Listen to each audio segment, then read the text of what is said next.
नमस्कार दोस्तों, मिथिला जी की दुनिया से मैं मिथिला। आज मैं एक अजीब सी रेसिपी बनाने जा रही हूँ जो आप सबकी बहुत ही फेवरेट रेसिपी है, जिसके लिए आप होटल रेस्टोरेंट जाते हैं और इस चटनी को, मनपसंद चटनी है आपकी, इसको आप वहाँ पर पैसा खर्च करके खरीदते हैं। तो ये चटनी आज मैं आपको बनाना सिखा रही हूँ और इसका स्टोर करने का तरीका भी मैं आपको बताऊंगी। ये चटनी दक्षिण भारत की फेमस चटनी नारियल चटनी है, जो जिसके बिना इडली बेकार है, जिसके बिना डोसा बेकार है।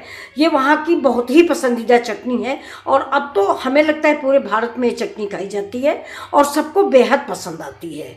हमारे यहाँ भी हम स्टोर करके रखे रहते हैं। तो इसको देखिए, पूरा वीडियो देखिए। इसके बाद अंत में मैं आपको ये बताऊंगी कि इस चटनी को आप 15 दिन तक, 20 दिन तक कैसे स्टोर करके रख सकते हैं। जैसे आपको सुबह जाना है तो आप इतनी जल्दी चटनी नहीं बना सकते, थोड़ा टाइम लगता है। फिलहाल ये क्विक रेसिपी है, ज़्यादा टाइम नहीं लगेगा। अगर आप परफेक्ट हैं बनाने में तो आपको कोई सामग्री इधर उधर ढूंढनी नहीं है, आप तुरंत बना लेंगे। तो चलिए ज़्यादा बात ना करके या ज़्यादा सस्पेंस ना रख के मैं आपको ये चटनी बनाना सिखा रही हूँ, कोकोनट चटनी। तो देखिए, इसके लिए हम सामग्री लेंगे चना भुना हुआ। अगर आपके पास चना है तो चना ले लीजिए, और चना नहीं है तो इसके लिए एक दाल आती है बंगाली दाल टाइप की, तो वो भुनी हुई दाल होती है। अगर वो भी नहीं है और चना भी नहीं है तो मैं आसान तरीका आपको बताऊं, चने की दाल को थोड़ा ड्राई रोस्ट कर लें धीमी आंच में, या थोड़ा सा बालू डाल के उसमें भून लें। सीधे डायरेक्ट तवा पे ना भूनें क्योंकि वो जल जाएगी और आपको वो टेस्ट नहीं देगी जो आप चटनी में चाहते हो। तो ऐसा करें, इस दाल को, अगर आपके पास ये चना और वो दाल नहीं है तो कच्ची दाल जो होती है जिसकी हम दाल बनाते हैं, उस दाल को आप थोड़ा सा नमक कढ़ाई में डालकर फ्राई कर लें, या थोड़ा सा बालू डाल के कढ़ाई में फ्राई कर लें। तो ये देखिए, ये तो हो गया ऑप्शन आपका। तो ये देखिए, मैंने चना लिया हुआ है और ये देखिए, ये मेरे मूंगफली है। अब ये देखिए, ये मेरे घर में पुदीना है, ये देखिए। और अगर आपके घर में पुदीना नहीं है तो परेशान होने कोई ज़रूरत नहीं कि चटनी कैसे बनेगी, पुदीना नहीं है, ऐसा नहीं है। आपके पास सूखा पुदीना होगा, उसको डाल दीजिए। ये तो ये देखिए, 2 डाले में तोड़ के लाई हूँ, पुदीना है, ये हरा मिर्चा है, और ये देखिए, ये करी पत्ता है, ये मेरा नींबू है। तो अब चलिए इसको स्टार्ट करते हैं रेसिपी बनाना। तो अब ये देखिए, ये मेरा, तो अब ये देखिए, मैंने गैस जला दिया है। ये देखिए, गैस मेरी ऑन है, ये गैस जल गई है। अब गैस जैसे ही ये तवा का पानी खत्म होता है, देखिए तवा धुला हुआ है। तवा ले लीजिए, पैन ले लीजिए। चलिए हम पैन लगा रख देते हैं। ये देखिए, तवे में पानी है, इसलिए मैं ये पैन रख देती हूँ। तवे का पानी सूखने में टाइम लगेगा। तो ये देखिए, अगर थोड़ा सा वीडियो बड़ा हो जाता है तो प्लीज़ आप लोग। अब इसमें हम क्या करेंगे, या तो आप थोड़ा सा 1 बूंद तेल डाल दें, मैं तो नहीं डालूंगी। तो ये देखिए, मैं सीधे सीधे इसमें चना डालती हूँ और इसी में हम मूंगफली डाल देंगे। अब इसको दोनों को मैं हल्का फ्राई करूँगी, ये हल्का फ्राई।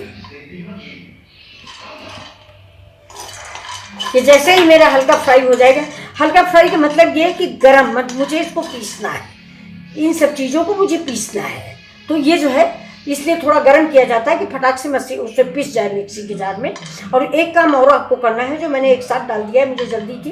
तो ये देखिए, जो मूंगफली है इसको आप अलग से भूनें, जिससे ये छिकला निकाल दें। ये ना, इसको मूंगफली को आप अलग से भूनें तो ये चने जैसी निकल आएगी। ये देखिए, ऐसी ही इसका छिकला निकाल दें। जब आप भून लेंगे, इसको ड्राई रोस्ट करेंगे, तभी इसका छिकला बाहर निकलेगा। ये देखिए, तो मैं आपको दिखाने के लिए बना रही हूँ, बल्कि मैंने मूंगफली अलग से, मूंगफली और नारियल, 1 कप नारियल। इतनी चटनी में 1 कप आपका कच्चा नारियल पड़ेगा। और अगर आपके पास कच्चा नारियल नहीं तो उससे भी परेशान होने की कोई ज़रूरत नहीं। मैंने भी आज बनाया है तो मेरे पास थोड़ा कच्चा नारियल था, बाकी मैंने गोला डाला है, यानी गरी का गोला जो हम लोग पूजा वूजा में चढ़ाते हैं। तो 1 कप आप नारियल ले लीजिए, उसको भी थोड़ा सा गर्म कर लीजिए। जैसे जैसे सामग्री हम गर्म कर रहे हैं ऐसे आप उसको गर्म कर लीजिए। अब देखिए, इसमें हम डालेंगे, ये देखिए, पुदीना, करी पत्ता और हरा मिर्च।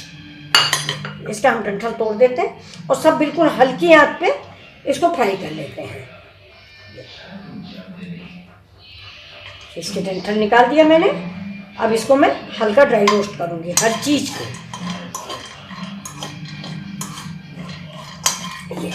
अब इसको हम हल्का हल्का भूनते रहेंगे।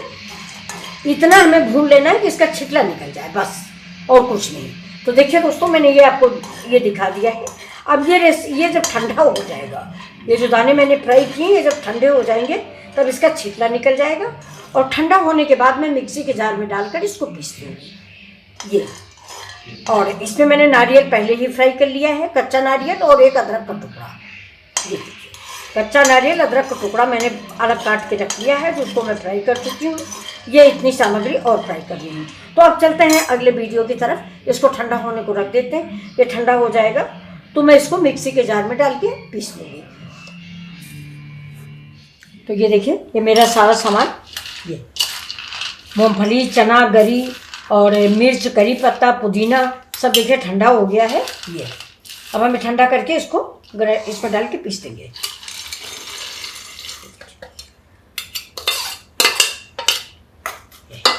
इसको पीस के हम आपको दिखाते हैं। जरा उधर लगा लो।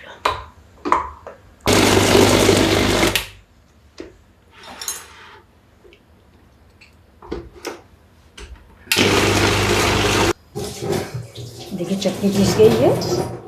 ये देखिए, वाह कितनी बढ़िया चटनी पीस गई है। हमें ऐसी ही चटनी ज़रूरत थी। अब इसमें अगर आप लोग को धनिया या ग्रीन चटनी पसंद है, बहुत लोग इसको ग्रीन पसंद करते हैं, तो थोड़ी सी धनिया और मिक्स कर दीजिए। पुदीना नहीं, धनिया। ज़्यादा पुदीना का फ्लेवर इस चटनी में बहुत नहीं अच्छा लगता, इसमें सिर्फ धनिया अच्छी लगती है। ये देखिए, ये अभी चटनी जो है हम किसी बाउल में डाल लेते हैं।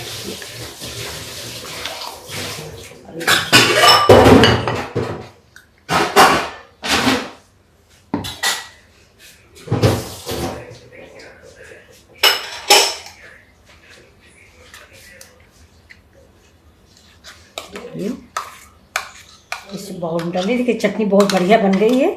अब इसमें हम एक तड़का लगा देंगे और इसको आपका स्टोर करने का तरीका भी आपको बता देंगे। अब चटनी गाढ़ी पतली आप जैसा चाहें, थोड़ा सा पतला भी कर सकते हैं। अभी देखिए हम भी करते हैं पतला। ये देखिए, ये चटनी बन गई। ये देखिए, अब गाढ़ी पतली आप अपने अनुसार रखें। वैसे देखिए इडली के साथ ऐसी ही खाई जाती है। अब देखिए इस चटनी तो हमारी रेडी हो गई है। अब हम इसमें एक तड़का लगा देते हैं। तो चलिए तड़का लगाते हैं। तड़का देखिए, अभी देखिए तड़का पैन मैंने चढ़ा दिया है। इसमें हम डाल देते हैं सरसों का तेल। आप जो तेल पसंद करें वो डालें, हम तो सरसों ही खाते हैं ज़्यादा। ये मस्टर्ड ऑयल यही मुझे पसंद आता है। तो ये देखिए तेल मेरा गर्म हो रहा है। ये तेल गर्म होगा जब, वैसे ही हम इसमें सब अपनी सामग्री डाल देंगे।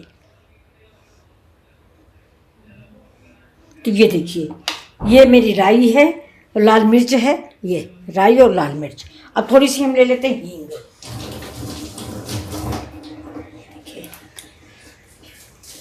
ऐसे समोसे दे दो 4-5, छोटे छोटे पत्ते दे दो। ऐसे ही छोटे छोटे पत्ते दे दो। इसमें हाँ रख दो, उठा लेंगे। अब देखिए तेल गर्म हो गया। अब डालते हैं, ये देखिए चने की दाल। ये आपको दिख रही, ये चने की दाल। और ये देखिए ये उड़द की दाल, ये उड़द की दाल। और ये गई मेरी राई और लाल मिर्च। ये संदेश सुधार तीनों वहीं पे। अब इसके साथ ही डाल देंगे इसमें हींग। अब इसको हम चला देते हैं। ये देखिए,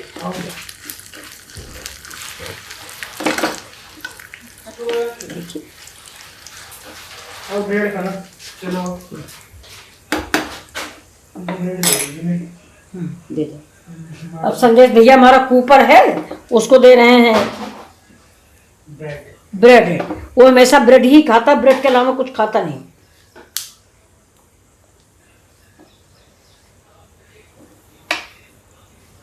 करी पत्ता है, इसको हम धो लेते हैं, बड़ा गंदा है।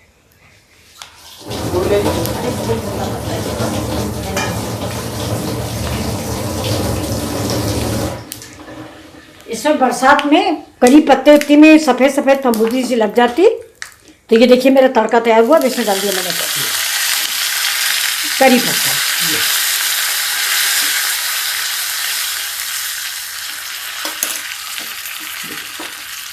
अब गैस को कर देते बंद। ये देखिए ये हमारा तड़का रेडी है। अब ये हम इसके ऊपर ऐसे डाल देते हैं। ये देखिए, तो ये देखिए दोस्तों मेरी रेडी हो गई चटनी। ये दक्षिण भारत वाली चटनी जो इडली डोसा सांभर आप किसी के साथ खा सकते हैं, और इसको स्टोर करके रखें, पूरी पराठे से भी बहुत अच्छी लगती है। ये देखिए, तो और इसका स्टोर करने का हम तरीका बता देते हैं। स्टोर आप ऐसे करें कि जैसे आपकी ये चटनी ज़्यादा है तो इस चटनी को आप जो बर्फ़ आइसक्रीम फ्रीज़र होता है उसमें बर्फ़ जमाने की जो हमें छोटी ट्रे मिलती है, जब हम फ्रिज खरीदते हैं तो हमें छोटी सी ट्रे मिलती है, अक्सर वो हम लोग फेंक देते हैं, इधर उधर हो जाती है। उस ट्रे में इसको आप क्यूब जैसा भर के रख लें और फ्रीज़र में रख दें। 24 घंटे के अंदर क्यूब जम जाएंगे। उन क्यूब को जैसे आप मक्के के दाने या बाकी सब्जियां फ्रीज करते हैं वैसे ही उसको पॉलीथीन में पैक करके रख दें। जब आपको खाना हो एक क्यूब निकाल लें, प्लेट में रख दें, 5 मिनट चटनी तैयार। तो ये दोस्तों, ये आज आपका मेरा वीडियो आपको कैसा लगा? ये चटनी आप स्टोर करके रखें, बहुत ही स्वादिष्ट, बहुत ही टेस्टी ये चटनी है। ये देखिए, ये अक्सर देखिए, ये होटल वाले से मैंने पूछा था, उसने मुझे बताया था कि आप चटनी ऐसे बनाइए। बहुत लोग सिंपल सी बना देते हैं, कई बार मैंने यूट्यूब पर देखा है, कोई कुछ बता देता है, कोई कुछ बता देता है, लेकिन अब की बार मैंने होटल ने पूछा था लखनऊ में, तो उन लोगों ने मुझे बताया था कि आप ऐसे चटनी बनाइए।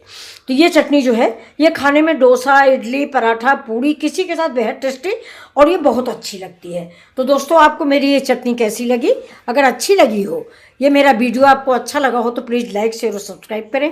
Thank you. मिथिला जी की दुनिया में आप सभी लोगों का स्वागत है। चलिए, इस उम्मीद के साथ कि आप इसको सब्सक्राइब करेंगे, लाइक करेंगे और मेरे वीडियो को पसंद करेंगे।